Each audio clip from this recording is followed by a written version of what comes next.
Salam planter Indonesia. Kali ini kita akan bicara tentang seleksi di main nursery atau pembibitan yang sudah besar. Ketika kita menggunakan double stage, ada istilah main nursery, adalah harus kita ada pembibitan yang tahap kedua, yaitu dengan menggunakan polybag yang besar.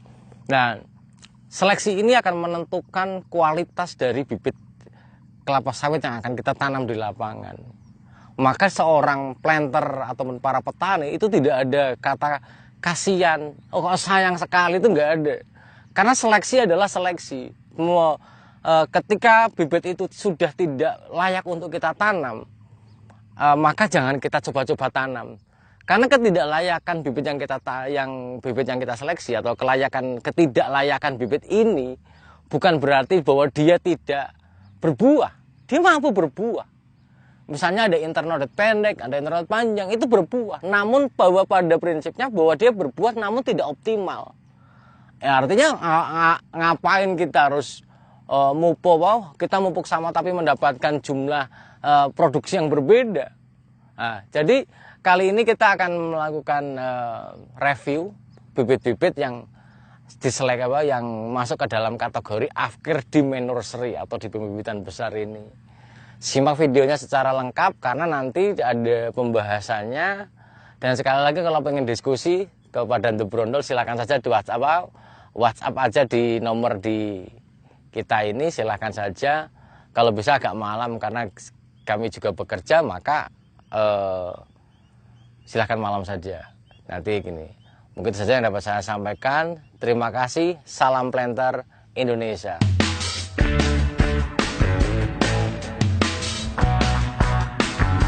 Bibit yang pertama berkaitan dengan seleksi di main nursery. Berikut adalah bibit yang afkir karena dia dalam kondisi flat top, di mana dia memiliki pucuk pelepah yang hampir sama.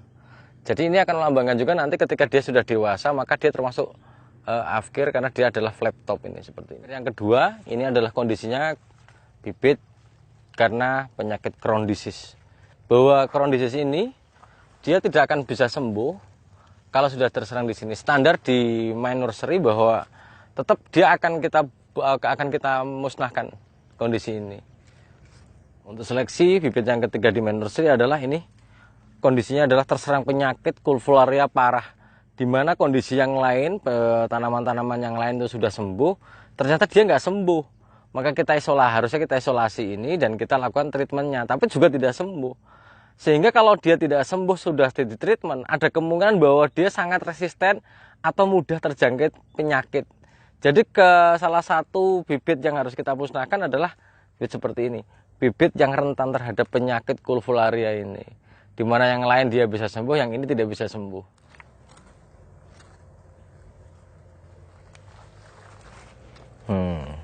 Untuk bibit yang selanjutnya, ini adalah bibit juvenil yang kambuh kembali. Artinya bahwa ini termasuk bibit yang afkir karena dia termasuk dalam kategori juvenil, di mana juvenil ini sudah kita treatment juga, tapi dia tidak sembuh. Padahal kalau juvenil ini, kalau memang ingin membedakan juvenil atau tidak, maka kita bisa menggunakan treatmentnya. Karena kondisi juvenil di mana daun tidak membuka seperti ini, ada kemungkinan bahwa dia juga stres air. Kalau stres air, maka bisa ditreatment dengan ditambahi dengan air. Sekali lagi bahwa di bibitan adalah 2-3 liter per hari kebutuhan airnya. Namun kalau bagi para petani bisa juga digunakan untuk memecah daunnya, misalnya seperti ini, yang seperti ini. Jika ingin memecah daunnya dan membuktikan bahwa dia juvenil atau tidak, maka Anda bapak-bapak semuanya bisa menggunakan campuran Ajinomoto ataupun Sasa ataupun Masako, yang penting adalah monosodium glutamat. Sedikit saja ditambahkan, kemudian ditampurkan ke dalam polybag sininya, dicampurkan ke sininya dalam waktu kurun 2 minggu. Kalau dia tidak pecah, maka itu juvenil. Silakan saja di treatment. Nah, ini bibit afkir yang selanjutnya, bahwa bibit afkir ini disebabkan karena dia memiliki pertumbuhan yang lebih besar daripada yang lainnya, dan ada sedikit kurang normal di dalam pertumbuhan daun dan batangnya. Dan ini termasuk bibitnya paling besar di antara yang lain. Maka ini menjadi pengamatan pertama yang nanti akan akan diafkirkan di akhir cerita sebelum kita pindahkan ke lapangan.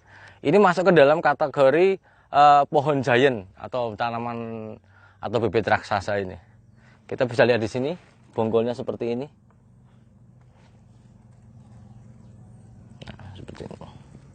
Kita afkir yang selanjutnya adalah bahwa dia dalam kondisi yang kerdil, di mana pertumbuhannya sangat tidak normal dan tertinggal jauh dari teman-temannya. Walaupun sudah ditreatment, dipupuk sama, diberikan kebutuhan airnya juga sama, tapi dia pertumbuhannya tidak ada pertumbuhan apapun. Maka kita sisihkan sebelum nanti kita diakhirkan terakhir adalah bahwa ini termasuk kategori kerdil.